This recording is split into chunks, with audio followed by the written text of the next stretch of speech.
What's up, good people? Mark Holtz here, and as always, I want to say thank you all for watching, commenting, subscribing, and being part of the Joe Boo Sports Report. Without you guys, as well as you ladies, you know that this literally does not work. Yeah, I'm old, and I'm out of shape. I got to tell you, back in August when I had COVID, I lost my wind, and I have not been able to get that sucker back. But be that as it may, I got about 30 of these to get up here so we can stain them. Check it out. These have already been stained and varnished. We got to use about close to 100 of them to make our ceiling up in here, which is going to look real good. And I got to get that done so my brother can start doing the duct work up in here so we can get some heat in this place. We are right now 1 hour and 20 minutes left of the franchise tagging deadline. By the time this thing gets up, it'll probably be about an hour because it takes a while to get everything uploaded from here. They are still talking with Daniel Jones, trying to get a deal and stuff hammered out, and they ain't got much time to get it done. And Daniel Jones literally has it by the cojones right now.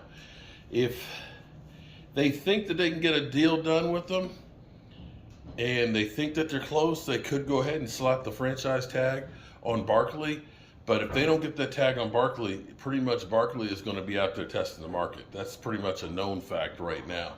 So the problem then is, if you go ahead and tag him, and you haven't gotten the deal completely done with Daniel Jones, then you risk him being able to go out and be a free agent. The thing is, here's the thing that I'm sitting here and running my mind and thinking about is, with Geno and Derek Carr signing their deals, both under $40 million, which seems to be about right. To me, Derek Carr being at one time the highest paid quarterback in the NFL, and there's revisionist history here with Derek Carr, where everybody's talking about, oh, they can be a Super Bowl team with Derek Carr. I'm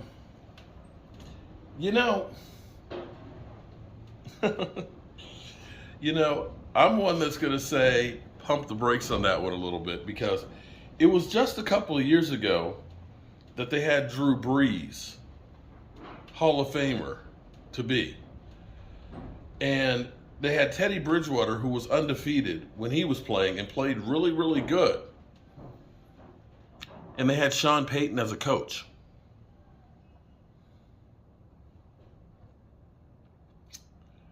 Didn't get to the Super Bowl. So are we now saying that Derek Carr is better than Drew Brees? Are we saying that now? Is that what we're saying? Okay, so some news here that's interesting is, now we're focusing in on the draft. We look at it and we say we've got our running back or running backs if we hold on to Zeke.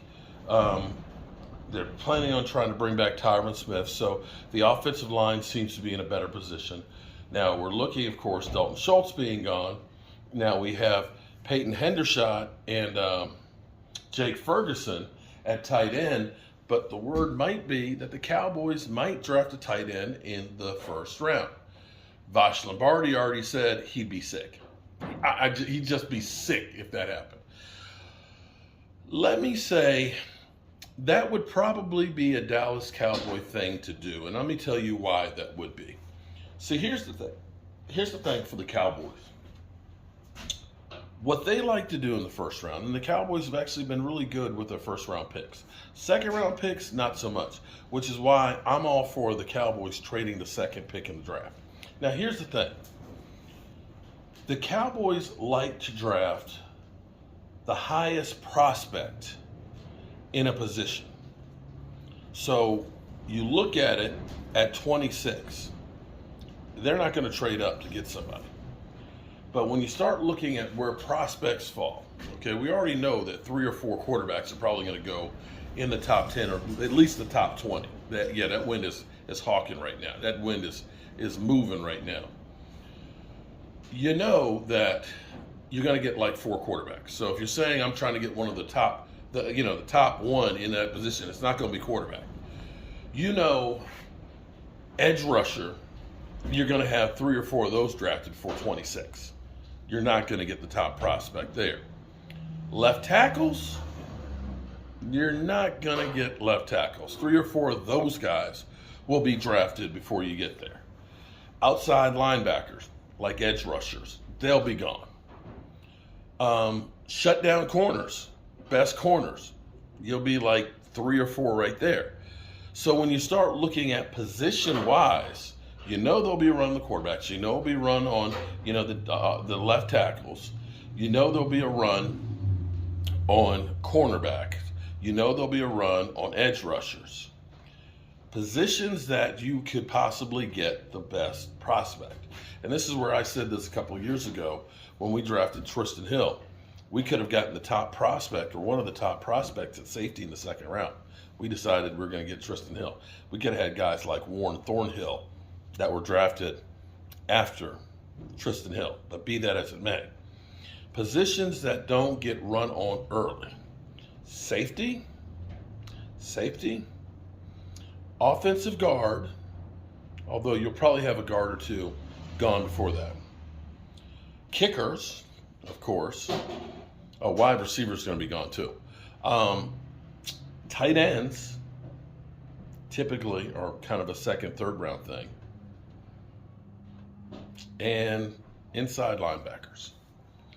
Those typically are the spots that you're going to look at that you could say you could get the best prospect. Safety, tight end, maybe inside linebacker, defensive line, interior defensive line, and tight ends. So if we're looking and saying tight end is very important in the West Coast offense, you think of Dwight Clark, what he was for the 49ers. And you look at that, you need a tight end who can catch and block. It's very, very key. You could look at this and say it's Donnell Washington, I think it is, who's the big tight end, 6'8", probably would be a 2nd round pick, but would probably be gone by the time we pick. So here's the thing. Here's what I would say wouldn't be a bad idea. Unless you have a opportunity like when CeeDee Lamb fell to us, it may be advantageous for the Cowboys to trade back and try and get some extra capital and maybe take a guy like a Donnell Washington. I think that's his name, Donnell Washington. Big guy, 6'8" tight end, beast. And go from there at trying to make a move to go, Uh-oh. You all right? Okay, so that was, did you guys hear that? My brother's outside. He's working on putting some of the roof coating on the roof. And when I heard that boom, I was like, what was that? Because I was like, did he fall? Did the bucket fall? And I went and just asked him, I was like, what was that? He's like, what was what? I said, that boom. I said, I thought something, the bucket fell off the roof or you fell off the roof or something. He's like, I heard a boom. He said, I thought it was you.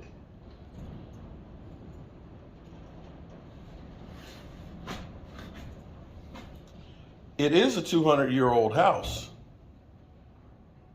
that was a Civil War hospital.